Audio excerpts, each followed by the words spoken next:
আসসালামু আলাইকুম। Today news এর পক্ষ থেকে আপনাদের জানাচ্ছি আন্তরিক অভিনন্দন এবং শুভেচ্ছার সাথে আছি আমি নজরুল খান।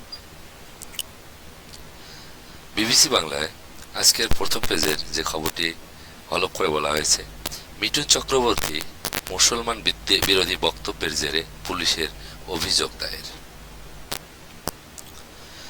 বলিউডের এক সময়কার সুপারস্টার ও বর্তমানে বিজেপি নেতা মিঠুন চক্রবর্তীর বিরুদ্ধে কলকাতা ও লাগোয়া সল্ট লেক পুলিশের কাছে এখনো পর্যন্ত 3টি অভিযোগ দায়ের হয়েছে। কয়েকদিন আগে বিজেপির দলীয় সভায় তিনি এক ভাষণে কেটে মাটিতে পুঁতে দেওয়ার কথা বলেছিলেন। কাদের কেটে মাটিতে পুঁতে ফেলার কথা বলা হয়েছিল তা স্পষ্ট করে বলেননি তিনি। তবে ওই বাক্যটির ঠিক আগের বাক্যে মিস্টার মিঠুন চক্রবর্তী হিন্দু মুসলমানদের কথা বলেছিলেন।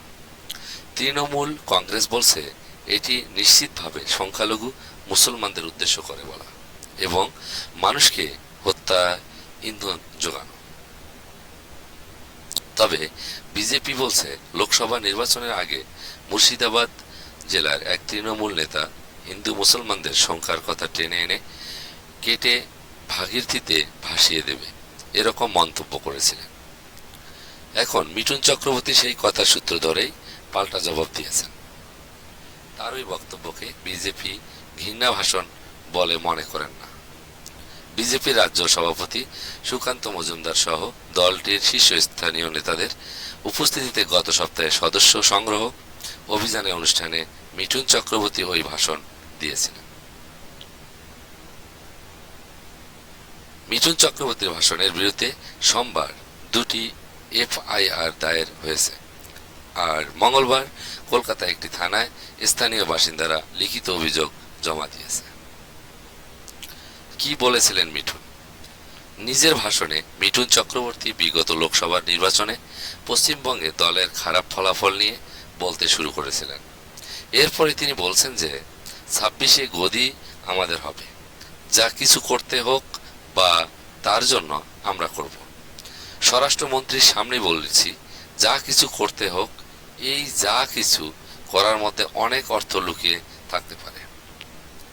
পশ্চিমবঙ্গে পরবর্তী বিধানসভা নির্বাচন 2026 সালে নির্ধারিত আছে। মিস্টার চক্রবর্তী 26শে গদি বলতে সেই ভোটে বিজেপির ক্ষমতায় আসার কথা বলছেন বলেই ধরে নেওয়া যেতে পারে।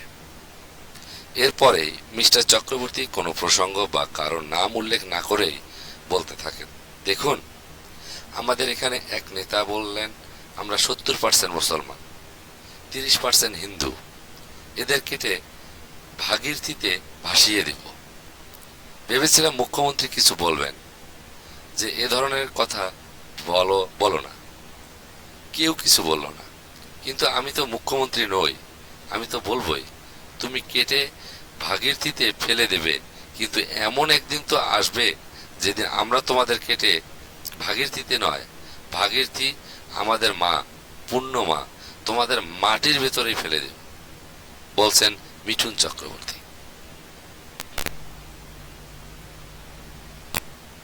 এই সময়ে উপস্থিত জনতার উল্লাস শোনা যায় এবং স্বরাষ্ট্রমন্ত্রী অমিত শাহকে একটু হাসতে দেখা গেছে।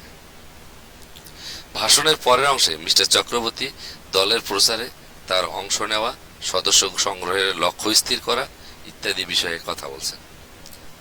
মিস্টার চক্রবর্তী নাম না করলেও মুর্শিদাবাদের তৃণমূল কংগ্রেস নেতা হুমায়ুন কবির এরকমই একটা ভাষণ দিয়েছিলেন লোকসভা নির্বাচনের আগে।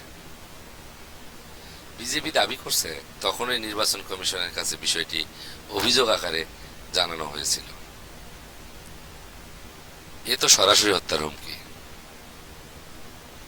তৃণমূল কংগ্রেসের অন্যতম মুখপাত্র অরূপ চক্রবর্তী বলছেন, মিঠুন চক্রবর্তী আমাদের বাঙালিদের কাছে নিশ্চিতভাবে একটা আবেগের জায়গা। সেই মিঠুন চক্রবর্তীকে নিয়ে আমাদের কোনো বক্তব্য নেই, কিন্তু রাজনীতিবিদ মিঠুন চক্রবর্তী যে কুৎসিততম বক্তব্য রেখেছেন সেটা তো মানুষকে হত্যার ইন্ধন দেওয়া সামিল। সংখ্যালঘুদের উদ্দেশ্যে কুরুচিকর মন্তব্য করেছেন। ভারতের নাগরিক সুরক্ষা সংহিতা অনুযায়ী এ ধরনের বক্তব্যের বিরুদ্ধে আইনি ব্যবস্থা আনা প্রাণবিধান রয়েছে। স্বাভাবিকভাবেই এই বক্তব্য নিয়ে এফআইআর হয়েছে বলছিলেন মিঠুন চক্রবর্তী। তিনি আরো বলছিলেন বাংলার সংখ্যালঘু মানুষের কাছে ক্ষমা প্রার্থনা করা। ঘৃণা ভাষণ তো নয় এটা।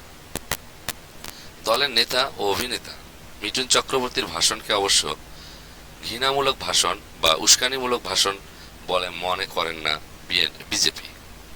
দলটির অন্যতম রাজ্য সাধারণ সম্পাদক জগন্নাথ চ্যাটার্জির কথায় এটাকে আমরা হেট স্পিচ বলে মনেই করছি না।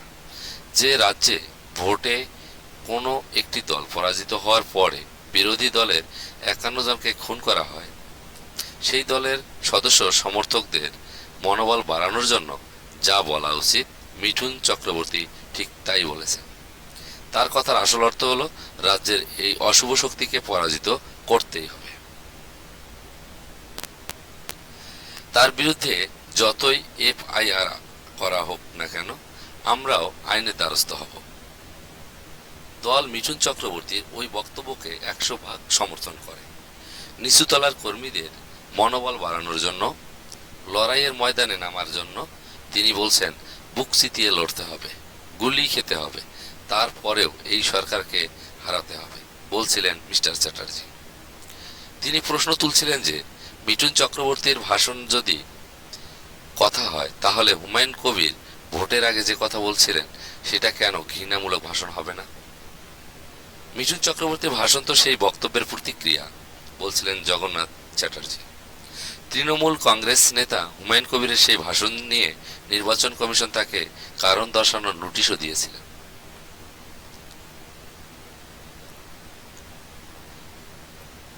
ধন্যবাদ সবাইকে এতক্ষণ পাশে থাকার জন্য।